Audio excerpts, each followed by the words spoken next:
सत श्री अकाल जी। पंजाबी खबरों के इस बुलेटिन में तुहाडा स्वागत है। मैं हरप्रीत सिंह गिल्ला। एक नज़र मारदे हां हुण तक दीआं खास सुर्खियां ते।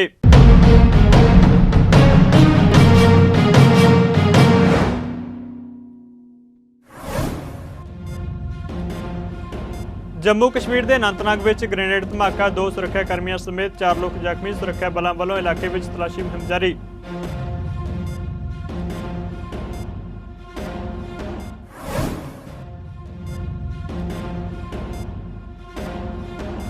आम आदमी पार्टी के संसद मैंबर राघव चड्ढा ने की प्रेस कॉन्फ्रेंस। कहा साजिश तहत मेरे उत्ते दस्तखत के फर्जी बढ़ का इल्जाम लगा रही है बीजेपी।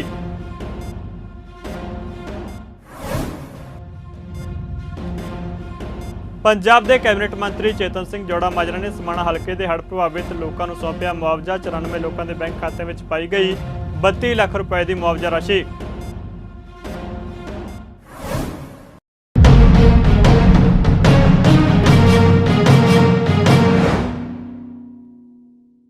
ते हुण खबरां विस्तार नाल। जम्मू कश्मीर के अनंतनाग जिले में अज ग्रेनेड फटन नाल 2 सुरक्षा कर्मियों समेत 4 लोग जख्मी हो गए। अधिकारी ने दस्सिया दक्षिणी कश्मीर जिले के कोकेरनाग इलाके में घेराबंदी और तलाशी मुहिम दौरान यह धमाका होया। अधिकारियों मुताबिक धमाके में जख्मी 2 सुरक्षा कर्मियों और 2 आम नागरिकों को हस्पताल में दाखिल करवा दिता गया, जिथे उनकी हालत स्थिर दसी जा रही है।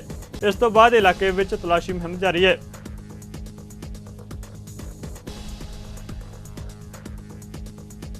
आम आदमी पार्टी के राज्यसभा मैंबर राघव चड्ढा उत्ते भाजपा ने दिल्ली सेवा बिल प्रस्ताव में फर्जी दस्तखत के दोष लगाए ने, जिस तो बाद राघव चड्ढा ने प्रेस कॉन्फ्रेंस करके कहा कि बिल नाल संबंधित एक प्रस्ताव में 5 संसद मैंबरों के फर्जी दस्तखत करने का दोष लगाने भाजपा उत्ते निशाने साधे जा सकते हैं। उन्होंने कहा कि उन्हों की आवाज़ को दबाने मैंबरशिप खोहण की साजिश भी रची जा रही है। दरअसल 4 संसद मैंबरों ने राघव चड्ढा उत्ते नियमों का उल्लंघन करके उनकी सहमति के बिना चोण कमेटी के गठन लई उन्हों का नाम प्रस्तावित करने के दोष लगाए सन। राज्यसभा के सभापति जगदीप धनखड़ ने उन्होंने संसद मैंबरों दी शिकायतों का संदर्भ लेंदे हुए मामले की जांच लई विशेष अधिकार कमेटी को मामला भेज दिता है। प्रेस कॉन्फ्रेंस दौरान चड्ढा ने कहा कि चुनौती देंदे ने कि भाजपा नेता वो कागज विखाउण जिस उत्ते दस्तखत ने कि वो कागज लेकर आए मेरे सामने, show me that piece of paper जिसपे ये दस्तखत है। जब कोई दस्तखत है ही नहीं, जब सिग्नेचर होता ही नहीं, तो फर्जी सिग्नेचर की बात कहां से आ गई। मैं चुनौती देता हूं आज बीजेपी को। आप तो इतनी बड़ी पार्टी है, इतनी शक्तिशाली, इतनी ताकतवर सरकार है आपकी, वो कागज दिखाओ मुझे जहां पर हस्ताक्षर है। चुनौती देता हूं मैं आपको। अगर आप कह रहे हैं मैंने कोई कागज जमा किया है जिसमें गलत तरीके से किसी के साइन किए गए हैं, तो वो कागज लेकर आओ। मैं आपको चुनौती देता हूं आज। साथियों, मैं आपको आगे बताना चाहूंगा कि बीजेपी के अज्ञान का, उनके इग्नोरेंस का तो मेरे पास कोई इलाज नहीं है, लेकिन प्रोसेस ये होता है कि जब भी कोई विवादित कंट्रोवर्शियल बिल सदन के भीतर आता है तो एक समिति गठन की एक प्रक्रिया बताई गई है कि अगर कोई मेंबर चाहे कि इस बिल पर मतदान ना हो, इस बिल पर और चर्चा हो और इस बिल में क्या चेंजेस किए जाएं वो बताए जाएं, उसके लिए एक समिति का गठन किया जाता है। उस समिति में कुछ नाम प्रस्तावित किए जाते हैं और जिस शख्स को उस समिति में नहीं रहना वो अपना नाम विड्रॉ कर लेता है। ये प्रपोजल है, ये प्रस्ताव है, किसी को जर जबरदस्ती नहीं बिठा दिया। इनको दिक्कत ये नहीं है कि मैंने नाम प्रस्तावित करे, इनको प्रॉब्लम ये नहीं है कि मैंने किसी कमेटी के गठन के लिए कुछ एमपीज के नाम दे दिए। इन्हें दिक्कत ये है कि एक 34 साल के युवा ने हमें खड़े होकर ललकारा कैसे, एक युवा ने हमसे मजबूती से सवाल कैसे पूछे और कैसे इस सुपारी जितनी पार्टी, जैसा कि गृह मंत्री जी कहते हैं, इस सुपारी जितनी पार्टी के एक युवा सांसद ने दुनिया की सबसे बड़ी पार्टी के सबसे बड़े नेताओं से देश के सबसे बड़े सदन में खड़े होकर सवाल कैसे पूछे। इन्हें दर्द इस बात का है। राघव चड्ढा के मामले उत्ते आम आदमी पार्टी के राज्यसभा मैंबर संत बलबीर सिंह सीचेवाल ते संजीव अरोड़ा ने कहा कि बीजेपी राघव चड्ढा को फसाउण का यत्न कर रही है। उन्होंने कहा कि चड्ढा ने किसी किस्म के फर्जी दस्तखत नहीं किए।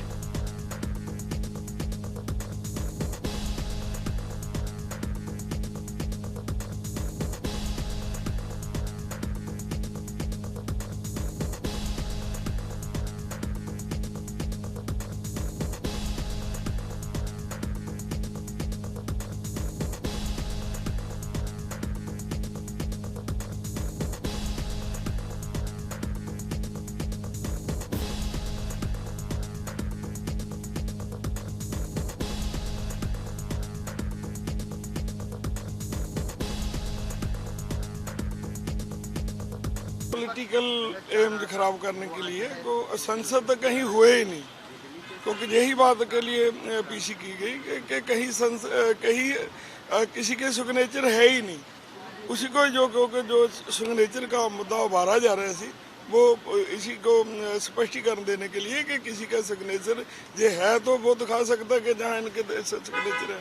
तो क्या लगता है कि इमेज खराब करने की कोशिश? नहीं, ये तो होता ही है कि पॉलिटिकल पार्टी दूसरे पर जब ब्लेम लगाती है तो वो क्या उसको खराब करने के लिए होता है। क्योंकि विपक्ष के ऊपर लगातार सवाल जो है वो खड़े कर रही है बीजेपी, कैसे देख रहे हैं? विपक्ष उन पर कर रहे हैं, वो उन पर वो उठाएंगे, पर जो सच्चाई है वो तो लोग जानते हैं। प्लानिंग हर पॉलिटिकल पार्टी जड़े हैगा जो अपनी कोशिश कर दी है, पर वो किसी कानून तहत ही हो सकता है, ऐसे तो हो नहीं सकता। ये जी होंदा तो ਤੁਹਾਡਾ ਕੀ ਸਟੈਂਡ ਰਹੇਗਾ? नहीं, वो तो कुछ को गलत करेगा तो हम तो उसकी विरोधता करेंगे। ਦੇਖੋ ਜੀ ਉਹ ਨੋਟਿਸ ਦਾ ਤਾਂ ਉਹ ਜਵਾਬ ਦੇਣਗੇ।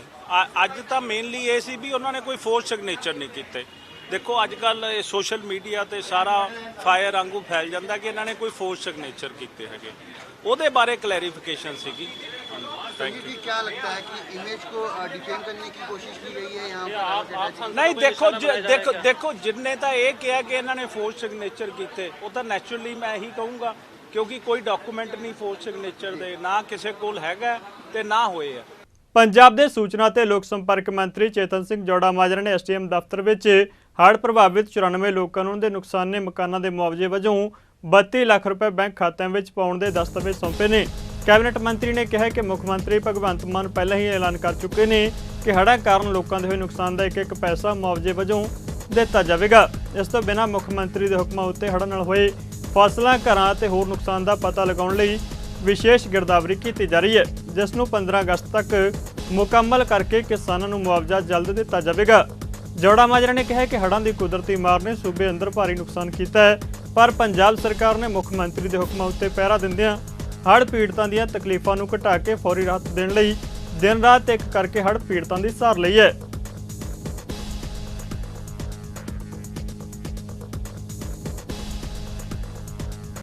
ਮਰਹੂਮ ਪੰਜਾਬੀ ਗਾਇਕ ਸ਼ੁਭਦੀਪ ਸਿੰਘ ਸਿੱਧੂ ਮੂਸੇਵਾਲ ਦੇ ਕਤਲ ਕੇਸ ਵਿੱਚ ਮਾਨਸਾ ਦੀ ਅਦਾਲਤ ਵਿੱਚ ਅੱਜ ਸੁਣਵਾਈ ਹੋਈ। ਗੈਂਗਸਟਰ ਲਾਰੈਂਸ ਬਿਸ਼ਨੋਈ ਨੂੰ ਛੱਡ ਕੇ 24 ਮੁਲਜ਼ਮ ਜੇਲ੍ਹ ਤੋਂ ਹੀ ਵਰਚੁਅਲ ਤੌਰ ਉੱਤੇ ਅਦਾਲਤ ਵਿੱਚ ਪੇਸ਼ ਹੋਏ ਨੇ। ਪੇਸ਼ ਹੋਏ ਨੇ ਗੈਂਗਸਟਰਾਂ ਵਿੱਚ ਜੱਗੂ ਭਗਵਾਨਪੁਰੀਆ, ਪ੍ਰਿਆਵਰਤ, ਫੌਜੀ ਅੰਕਿਤ ਸ਼ੇਰਸਾ ਸਮੇਤ ਬਾਕੀ 24 ਗੈਂਗਸਟਰ ਸ਼ਾਮਲ ਨੇ। ਮੂਸੇਵਾਲਾ ਕਤਲ ਕੇਸ ਦੀ ਹੁਣ ਅਗਲੀ ਸੁਣਵਾਈ 23 ਅਗਸਤ ਨੂੰ ਹੋਵੇਗੀ। ਐਸਆਈਟੀ ਨੇ ਜਾਂਚ ਵਿੱਚ ਕਿਹਾ ਕਿ ਕਤਲ ਬਦਲੇ ਦੀ ਭਾਵਨਾ ਨਾਲ ਕੀਤਾ ਗਿਆ ਸੀ। ਪੁਲਿਸ ਨੇ 27 ਮੁਲਜ਼ਮਾਂ ਨੂੰ ਗ੍ਰਿਫਤਾਰ ਕੀਤਾ, ਜਦਕਿ ਜਗਦੀਪ, ਰੂਪਾ, ਮਨਪ੍ਰੀਤ, ਮੰਨੂ ਮੁਕਾਬਲੇ ਵਿੱਚ ਮਾਰੇ ਗਏ ਸਨ। ਵਰਚੁਅਲ ਤੌਰ ਤੇ ਅਦਾਲਤ ਵਿੱਚ ਪੇਸ਼ ਕੀਤੇ ਗਏ 24 ਗੈਂਗਸਟਰਾਂ ਉੱਤੇ ਸਿੱਧੂ ਮੂਸੇਵਾਲ ਦੇ ਪਿਤਾ ਬਲਕੌਰ ਸਿੰਘ ਦਾ ਬਿਆਨ ਵੀ ਸਾਹਮਣੇ ਆਇਆ। ਬਲਕੌਰ ਸਿੰਘ ਨੇ ਕਿਹਾ ਕਿ ਅਦਾਲਤ ਵਿੱਚ ਹੁਣ ਟ੍ਰਾਇਲ ਸ਼ੁਰੂ ਹੋ ਗਏ ਨੇ ਤੇ ਪੇਸ਼ੀ ਵਰਚੁਅਲ ਤੌਰ ਤੇ ਹੋ ਰਹੀ ਹੈ। ਉਹਨਾਂ ਕਿਹਾ ਕਿ ਸ਼ਾਇਦ ਪੰਜਾਬ ਬੰਦ ਨੂੰ ਲੈ ਕੇ ਇਹਨਾਂ ਗੈਂਗਸਟਰਾਂ ਨੂੰ ਕੋਰਟ ਵਿੱਚ ਪੇਸ਼ ਨਹੀਂ ਕੀਤਾ ਗਿਆ ਸੀ। ਮੂਸੇਵਾਲ ਦੇ ਪਿਤਾ ਬਲਕੌਰ ਸਿੰਘ ਨੇ ਕਿਹਾ ਕਿ ਉਮੀਦ ਹੈ ਕਿ ਅਗਲੀ ਸੁਣਵਾਈ ਦੌਰਾਨ ਇਹਨਾਂ ਗੈਂਗਸਟਰਾਂ ਨੂੰ ਪੁਲਿਸ ਨਿੱਜੀ ਤੌਰ ਤੇ ਅਦਾਲਤ ਵਿੱਚ ਲਿਆਵੇਗੀ।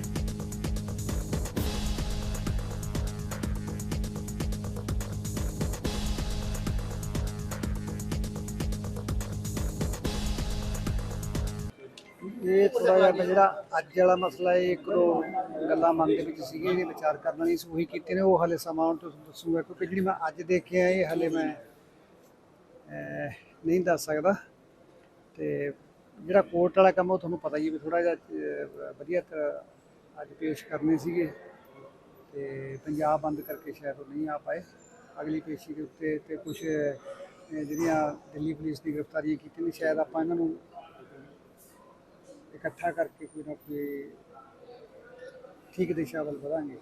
ਅੱਜ ਪੇਸ਼ ਹੋਣ ਲਈ ਕਿਹਾ ਸੀਗਾ, ਕੀ ਕਾਰਨ ਰਿਹਾ ਜੀ? ਗੱਲਬਾਤ ਹੋਈ ਹੋਊਗੀ, ਪੇਸ਼ ਨਹੀਂ ਕੀਤੇ ਗਏ ਅੱਜ ਪੰਜਾਬ ਬੰਦ ਕਰਕੇ ਕੁਝ ਲਿਆਉਣ ਦੇ ਵਿੱਚ ਪ੍ਰੋਬਲਮ ਹੋਣੀ, ਸ਼ਾਇਦ ਅਗਲੀ ਤੇ ਲੱਗਦਾ ਜੀ ਇਸ ਦੀ ਕੋਈ ਦਿਸ਼ਾ ਲੱਗਦਾ ਕੇਸ ਦੀ ਦਿਸ਼ਾ ਸਹੀ ਜਾ ਰਹੀ ਹੈ ਵੀ ਤੁਹਾਨੂੰ ਕੋਈ? ਦੇਖੋ, ਅਦਾਲਤ ਦੇ ਉੱਤੇ ਤਾਂ ਭਰੋਸਾ ਪਹਿਲੇ ਦਿਨ ਤੋਂ ਹੀ ਹੈ, ਪਰਮਾਤਮਾ, ਉਸ ਤੋਂ ਬਾਅਦ ਜਿਹੜਾ ਕੋਰਟ ਦੀ ਰੱਬ ਦਾ ਰੂਪ ਹੀ ਹੁੰਦੀ ਹੈ।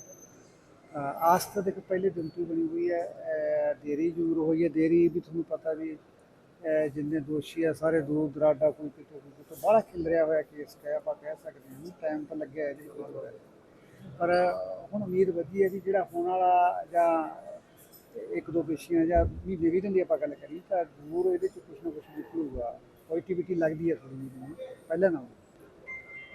ਅਸੀਂ ਤਾਂ ਆਪਣੀ ਤਰਫੋਂ ਜੋ ਲਿਖਤੀ ਪੜ੍ਹਤੀ ਦੀ ਕੋਸ਼ਿਸ਼ਾਂ ਕਰੀ ਜਾਂਦੇ ਵੀ ਜਿਸ ਤਰ੍ਹਾਂ ਨਵਜੋਤ ਪੰਧੇਰ ਹੈ ਔਰ ਕਰਮਵਰ ਗਰੇਵਾਲ ਹੈ, ਉਹਨਾਂ ਨੂੰ ਵੀ ਜਿਹੜਾ ਐਕਸਟ੍ਰਾ ਲਿਆਉਣਾ ਜਾਵੇ, ਕਿਉਂਕਿ ਜਿਹੜਾ ਨਵਜੋਤ ਪਟੇਲ ਤਾਂ ਹਾਈ ਵਿਜ਼ਟਰ ਵੀਜ਼ੇ ਤੇ ਗਿਆ ਹੋਇਆ, ਉਹਦੇ ਤੋਂ ਕੋਈ ਦਿੱਕਤ ਵਾਲੀ ਗੱਲ ਹੀ ਨਹੀਂ ਲਿਆਉਣਾ, ਉਹਦਾ ਸਾਰਾ ਐਡਰੈਸ ਸਭ ਕਲੀਅਰ ਹੈ, ਸਭ ਕੁਛ ਕਨਵਰ ਗਰੇਵਾਲ ਦਾ ਵੀ ਇੱਦਾਂ ਹੀ ਹੈ। ਤਾਂ ਇਹ ਚੀਜ਼ਾਂ ਧਿਆਨ 'ਚ ਪ੍ਰਸ਼ਾਸਨ ਦੇ ਲਿਆਂਦੀਆਂ ਨੇ ਤੇ ਸਾਨੂੰ ਭਰੋਸਾ ਵੀ ਮਿਲਿਆ ਕਿ ਉੱਤੇ ਕਾਰਵਾਈ ਕਰਾਂਗੇ ਜਲਦੀ ਹੋਈ। NIA ਦਾ ਰੁੱਖ ਵੀ ਥੋੜ੍ਹਾ ਜਿਹਾ ਸਾਨੂੰ ਪਹਿਲਾਂ ਨੂੰ ਲੱਗਦਾ ਵੀ ਜਿੱਦਾਂ ਉਹਨਾਂ ਨੇ ਕੰਮ ਥੋੜ੍ਹਾ ਜਿਹਾ ਖਿੱਚਿਆ ਪਹਿਲਾਂ ਨਾਲੋਂ, ਆਸਬੰਦ ਹੈਗੀਆਂ ਨੇ। ਫਿਰੋਜ਼ਪੁਰ ਦੀ ਸਰਹੱਦ ਰਾਹੀਂ ਨਜਾਇਜ਼ ਢੰਗ ਨਾਲ ਪਾਕਿਸਤਾਨ ਜਾਣ ਦੀ ਕੋਸ਼ਿਸ਼ ਕਰਦੇ ਸਮੇਂ ਗ੍ਰਿਫਤਾਰ ਕੀਤੀ ਗਈ ਉਜ਼ਬੇਕਿਸਤਾਨ ਦੀ ਮਹਿਲਾ ਨੂੰ ਅੱਜ ਜ਼ਿਲ੍ਹਾ ਸੈਸ਼ਨ ਜੱਜ ਫਿਰੋਜ਼ਪੁਰ ਵੀਰੇਂਦਰ ਅਗਰਵਾਲ ਦੇ ਯਤਨਾਂ ਸਦਕਾ ਵਾਪਸ ਉਸ ਦੇ ਦੇਸ਼ ਭੇਜਣ ਦੀ ਕਾਰਵਾਈ ਕੀਤੀ ਗਈ। ਮਹਿਲਾ ਨੂੰ ਉਜ਼ਬੇਕਿਸਤਾਨੀ ਸਰਕਾਰ ਪਾਸੋਂ ਵੀਜ਼ਾ ਮੰਗਵਾ ਕੇ ਜਹਾਜ਼ ਰਾਹੀਂ ਆਪਣੇ ਮੁਲਕ ਰਵਾਨਾ ਕੀਤਾ ਗਿਆ। ਸੈਸ਼ਨ ਜੱਜ ਨੇ ਇਸ ਮਾਮਲੇ ਸੰਬੰਧੀ ਜਾਣਕਾਰੀ ਸਾਂਝੀ ਕੀਤੀ ਹੈ। लेडी जो है ये 2-2.5 साल पहले इंडिया में आई थी, तो कुछ लोगों ने इसके जो ट्रैवल डॉक्यूमेंट्स वगैरह हैं वो अपने कब्जे में लेके इसको एक्सप्लॉइट करना शुरू कर दिया। तो अब उनसे बच के ये फिरोजपुर वाले इलाके में आके पाकिस्तान की तरफ क्रॉस करना चाह रही थी, तो एप्रीहेंड हो गई यहाँ पे। तो तकरीबन जो है 1.5 महीने से थी एप्रीहेंड। जैसे ही हमें इसका पता चला कि एक लेडी फॉरेन नेशनल जो है वो अरेस्ट हुई है, तो लीगल सर्विसेज अथॉरिटी ने जो है उसको लीगल हेल्प प्रोवाइड की, उसके लिए कौंसल अपॉइंट किया। कौंसल ने बेल एप्लीकेशन मूव की, उसके बाद उसकी कैंसलेशन जो है रिपोर्ट फाइल हुई, तो सारी एजेंसीज़ ने उसको क्लियर किया कि इसने कोई ऑफेंस नहीं किया है, rather she was a victim.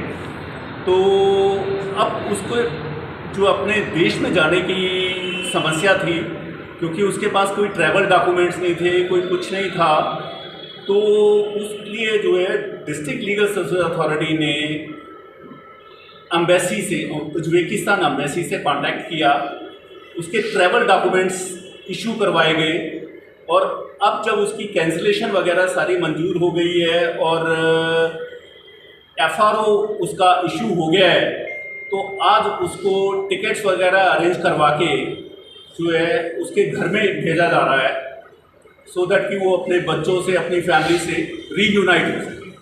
Amritsar ਵਿੱਚ 28ਵੇਂ ਹਿੰਦ ਪਾਕ ਦੋਸਤੀ ਸੰਮੇਲਨ ਦੀਆਂ ਤਿਆਰੀਆਂ ਮੁਕੰਮਲ ਕਰਨ ਨੂੰ ਲੈ ਕੇ ਇੱਕ ਪ੍ਰੈਸ ਕਾਨਫਰੰਸ ਕੀਤੀ ਗਈ। ਹਿੰਦ ਪਾਕ ਦੋਸਤੀ ਮੰਚ ਦੇ ਜਨਰਲ ਸਕੱਤਰ ਸਤਨਾਮ ਸਿੰਘ ਮਾਨਕ, ਫੋਕਲੋਰ ਰਿਸਰਚ ਅਕਾਦਮੀ ਦੇ ਪ੍ਰਧਾਨ ਰਮੇਸ਼ ਯਾਦਵ ਅਤੇ ਚੇਅਰਮੈਨ ਸਰਜੀਤ ਜੱਜ ਵੱਲੋਂ ਇੱਕ ਪ੍ਰੈਸ ਕਾਨਫਰੰਸ ਰਾਹੀਂ ਇਸ ਬਾਬਤ ਜਾਣਕਾਰੀ ਦਿੱਤੀ ਗਈ। ਦੋਹਾਂ ਦੇਸ਼ਾਂ ਵਿਚਕਾਰ ਅਮਨ ਅਤੇ ਦੋਸਤੀ ਲਈ ਕੰਮ ਕਰ ਰਹੀਆਂ ਉਪਰੋਕਤ ਜਥੇਬੰਦੀਆਂ ਦੇ ਆਗੂ ਨੇ ਦੱਸਿਆ ਕਿ 14 ਅਗਸਤ ਨੂੰ ਸਵੇਰੇ 10:30 ਵਜੇ ਖਾਲਸਾ ਕਾਲਜ ਅੰਮ੍ਰਿਤਸਰ ਵਿੱਚ ਭਾਰਤ ਪਾਕਿਸਤਾਨ ਸਬੰਧਾਂ ਦੀ ਯੋਗੀ ਸਥਿਤੀ ਉੱਤੇ ਸੈਮੀਨਾਰ ਹੋਵੇਗਾ, ਜਿਸ ਵਿੱਚ ਅਹਿਮ ਸ਼ਖਸੀਅਤਾਂ ਸ਼ਿਰਕਤ ਕਰਨਗੀਆਂ। ਉਨ੍ਹਾਂ ਕਿਹਾ ਕਿ 14 ਅਤੇ 15 ਅਗਸਤ ਦੀ ਰਾਤ 12 ਵਜੇ ਚੋਣਵੀਆਂ ਸ਼ਖਸੀਅਤਾਂ ਵੱਲੋਂ ਸਰਹੱਦ ਉੱਤੇ ਮੋਮਬੱਤੀਆਂ ਜਗਾਈਆਂ ਜਾਣਗੀਆਂ।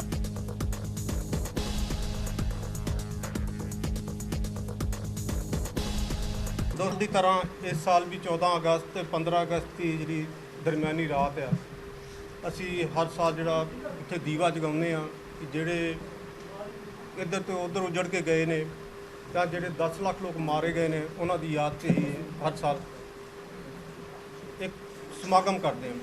ਪਹਿਲਾ ਜਿਹੜਾ ਸੈਸ਼ਨ ਹੈ ਸਾਡਾ, ਉਹ ਇੰਡੀਆ ਪਾਕਿਸਤਾਨ ਦੀ ਅਜੋਕੀ ਸਥਿਤੀ ਦੇ ਉੱਤੇ ਸੈਮੀਨਾਰ ਹੋਏਗਾ, ਜਿਸ 'ਚ ਵਿਦਵਾਨ ਬੜੇ ਸਾਡੇ ਹਿੰਦੁਸਤਾਨ ਦੇ ਕੋਨੇ-ਕੋਨੇ ਤੇ ਆ ਰਹੇ ਨੇ। ਜਥੇਬੰਦੀਆਂ ਨੇ ਹਮੇਸ਼ਾ ਸਾਡੇ ਨਾਲ ਚੱਲੀਆਂ ਨੇ। ਅਸੀਂ ਜੋ ਇਹ 18ਵਾਂ ਸਾਡਾ ਹਿੰਦ ਪਾਕ ਜਿਹੜਾ 28ਵਾਂ ਇਹ ਸਾਡਾ ਇੱਕ ਚੱਲੇਗਾ। ਇਸ ਵਾਰ ਜਿਹੜਾ ਸੈਮੀਨਾਰ ਹੋਏਗਾ ਉਹ ਖਾਲਸਾ ਕਾਲਜ ਦੇ ਵੱਡੇ ਹਾਲ 'ਚ ਹੈ। ਉਹਦੇ 'ਚ ਇਹਦੇ 'ਤੇ ਸਾਡੀ ਜਿਹੜੀ ਗੱਲਬਾਤ ਹੋਏਗੀ, ਲੋਕਾਂ ਨੂੰ ਜਿਹੜਾ ਦੱਸਿਆ ਜਾਏਗਾ ਕਿ ਕੀ